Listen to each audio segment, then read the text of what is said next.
Salam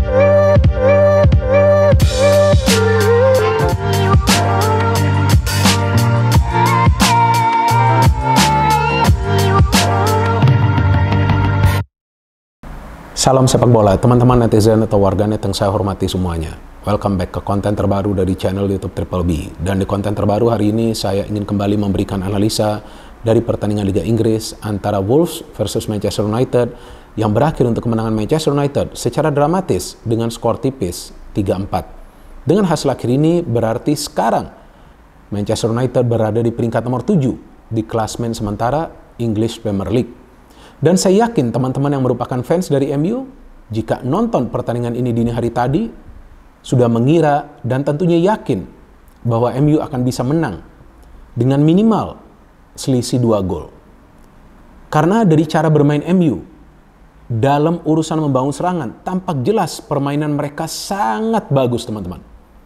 Saya mengatakan ini secara jujur dan teman-teman juga bisa melihat buktinya di statistik dari pertandingan ini. Karena di pertandingan tandang, MU bisa total menciptakan 21 kali percobaan ke gawang dari Wolves. 9 diantaranya adalah peluang emas. Terlihat jelas dalam urusan membangun serangan, para pemain MU kompak banget.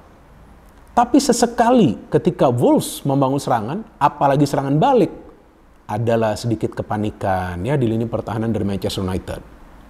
Dan saya melihat secara jelas bahwa ketika para pemain MU menghadapi counter attack dari para pemain Wolves, mereka sering terlambat melakukan recovery atau terlambat melakukan transisi negatif setelah menyelesaikan sebuah proses serangan.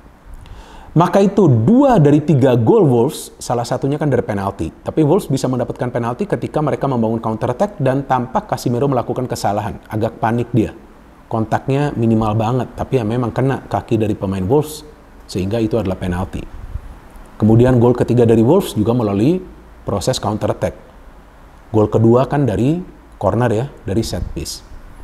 Jadi memang sebetulnya kelemahan dari Manchester United yang terlihat dengan jelas di musim ini adalah di lini pertahanan. Dan bukan cuma lini pertahanan. Saya juga masih belum yakin dengan Onana. Karena faktanya, ya saya belum hitung sih, tapi sepertinya Onana ini sudah kemasukan lebih dari 40 gol di semua kompetisi. Ini kan sebuah catatan statistik yang sangat mengerikan bagi seorang penjaga gawang. Dan saya pikir tidak bisa disalahkan juga para pemain MU yang bermain di lini pertahanan. Ya penjaga gawang juga harus bisa melakukan saves. Di pertandingan dini hari tadi sebetulnya peluang emas dari Wolves gak banyak. Ya 1 dari penalti oke lah, itu memang gak gampang bagi kiper untuk melakukan penyelamatan. Tapi dari open play, ya ada 1 dari set piece ya, dari corner ya. Ya hanya 4 yang berbahaya. Ya kan artinya Onana juga tidak bisa banyak melakukan save. Ada 2 peluang dari Wolves di babak pertama, tapi kan mengarah langsung ke Onana. Tapi dalam cara menyerang, jujur saya menikmati jalannya pertandingan ketika MU menyerang. Wah enak banget dinonton. Enak banget kita nontonnya. 1-2 kombinasi passing, transisinya cepat. Pemain-pemain dari Manchester United di depan itu gak egois, mereka membagi bola dengan cepat, maka itu jumlah peluang dari MU banyak banget di pertandingan away mereka. Ini kan jarang. Dan memang ini bukan pertama kalinya MU mencetak gol di masa injury time, tapi ya hal-hal seperti ini belum tentu nanti terulang di pertandingan-pertandingan selanjutnya. Artinya apa? Para pemain MU harus bisa kill the game secara cepat. Bukan berarti kill the game itu di babak pertama, enggak. Babak kedua itu mereka harus bisa lebih klinis dalam melakukan finishing. Di babak kedua saja sebetulnya banyak peluang dari para pemain MU kan. Bruno Fernandes, ada juga peluang dari Højlund, ada juga peluang dari Garnacho. Jadi memang banyak masalah di Manchester United. Artinya Erik ten Hag harus bisa lebih cermat dalam menentukan starting line-up-nya dan juga dalam memilih pemain pengganti yang dia masukkan di sebuah pertandingan. Tapi di pertandingan dini hari tadi, Erik ten Hag mengambil keputusan yang tepat ketika dia melihat Casemiro ini sudah mulai goyang. Ya mungkin karena sudah lama ya tidak bermain ya bagi Manchester United. Sebelumnya kalau nggak salah dia bermain di FA Cup ya. Nah di FA Cup saja tuh MU bisa kemasukan 2 gol lawan klub yang berada di zona lebih bawah, jauh lebih bawah daripada MU. Kan artinya ini memang ada masalah nih di pertahanan dari MU dan juga penjaga gawangnya. Ini kalau nggak segera dibenahi, ya saya nggak yakin MU akan bisa masuk ke zona 4 besar. Gak lah, susah. Tapi tentu sisi positifnya adalah fighting spirit dari para pemain Manchester United ya, karena kan bahwasannya secara fakta Wolves itu bisa mencetak gol di masa injury time. Tiba-tiba ada pemain muda mereka bisa mencetak gol. Nah ini pemain muda ini kan memang Mainu ini sudah sering diberikan kesempatan ya oleh Erik ten Hag ya. Ini salah satu sisi positif lah dari Erik ten Hag. Artinya dia juga memberikan peluang kepada pemain-pemain muda dari Manchester United. Ketika dia melihat pemain ini memang punya potensi ya untuk berkembang menjadi pemain yang nanti bisa memberikan kontribusi bagi Manchester United. Dan bagusnya juga Marcus Rashford diberikan kesempatan oleh Erik ten Hag untuk bermain ya setelah sebelumnya dia berpesta pora ya. Karena seandainya Marcus Rashford tidak bermain, saya gak yakin sih MU bisa menang di pertandingan dini hari tadi. Karena faktanya dia bisa mencetak 1 gol, dia sering terlibat dalam proses membangun serangan, dan juga dia memberikan 1 umpan kunci kepada Luke Shaw yang memberikan umpan atau assist kepada Højlund yang mencetak gol kedua bagi Manchester United. Jadi memang Erik ten Hag juga dalam hal ini terlihat dia perlu berdamai dan memberikan penjelasan kepada para pemainnya yang memang tidak disiplin ketika memang itu adalah pemain yang dia butuhkan. Jadi ketika dia punya masalah dengan Ronaldo, ya dia melepas saja Ronaldo karena kan dia tentu sudah paham ya bahwa ada penggantinya. Dari segi permainan MU mendominasi total lah ya babak pertama ini. Seharusnya MU sudah ya mungkin mencetak 3 gol lah ya minimal ya. Bahkan ada 2 gol yang dianulirkan. Tapi saya enak banget lihat permainan dari MU itu ya. Cepat transisinya, passing-passingnya banyak yang akurat. Tapi finishing ini harus lebih baik lagi.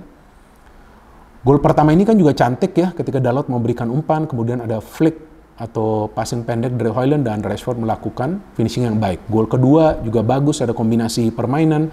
Kalau nggak salah Garnacho kepada Rashford, Rashford nunggu, ada Luke Shaw maju, kasih ke Luke Shaw crossing, ada Højlund di sana. Tapi sayangnya ada 2 gol yang dianulir. Kemudian saya feeling bahwa di babak kedua nih MU seharusnya sudah unggul lagi nih secara cepat. Dan memang ada peluang. Tapi sayangnya kan ketika mereka panik di lini pertahanan pas ada counter, Casemiro melakukan kesalahan dengan melanggar, penalti bisa dikonversikan oleh pemain Wolves. Nah ini yang memberikan harapan bagi Wolves. Tapi MU kan bisa cepat fight back. Dan keputusan yang baik oleh Erik ten Hag kan menggantikan Casemiro yang tampaklah ya udah mulai lamban. Mainin McTominay, kemudian juga penyegaran yang dilakukan, menarik keluar Rashford. Mungkin Rashford juga masih berpikir tentang pesta yang dilakukan sebelumnya ya. Rashford ditarik keluar, Anthony masuk. Nah Anthony walaupun ya kita tahulah masih seperti biasa kan duta gocek ya, tapi paling tidak masuknya Anthony ini tetap coba untuk menstabilkan permainan MU ketika mereka menyerang. Dan dari set piece MU bisa mencetak gol. Ini penting banget gol dari MU.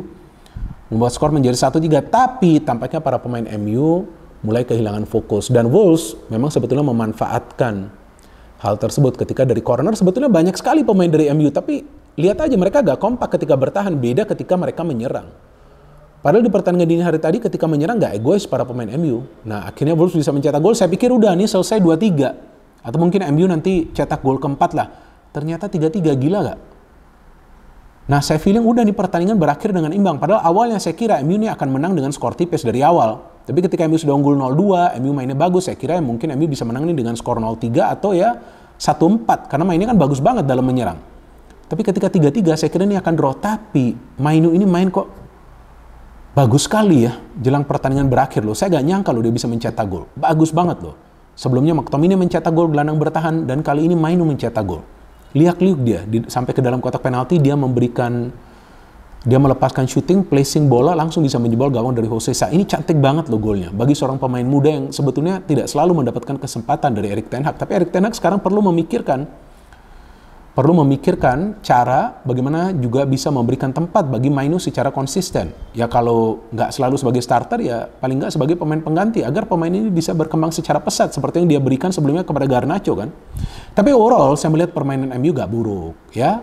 Cuman memang ya di pertahanan dan di penjaga gawang ini yang harus dibenahi. Kalau enggak, ya saya nggak yakin si MU bisa konsisten meraih kemenangan. Karena jumlah kemasukan gol MU ini sangat banyak.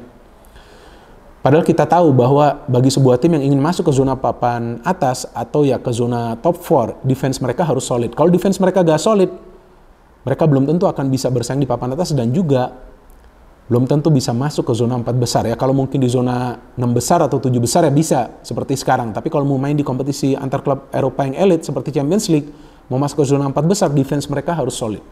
Seperti defense-nya Liverpool, Arsenal, dan juga tentunya Manchester City. Nah, kan sisa satu tim siapa nih?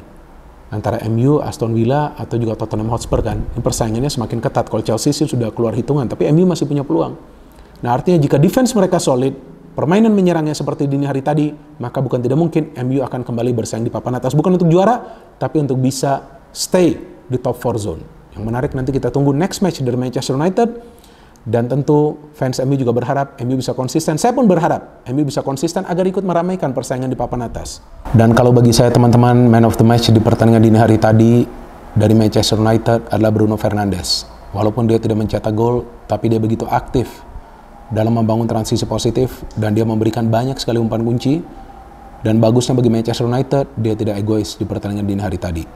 Artinya Bruno Fernandes memang mementingkan kemenangan dari timnya daripada dia coba untuk mencetak gol atau juga bermain cantik. Yang penting dia bermain secara kolektif. Jadi kita tunggu saja nanti pertandingan selanjutnya dari Manchester United yang saya sudah tidak sabar karena saya melihat di pertandingan dini hari tadi secara permainan khususnya dalam menyerang MU bermain indah. No hit, no politics, only football. Salam sepak bola.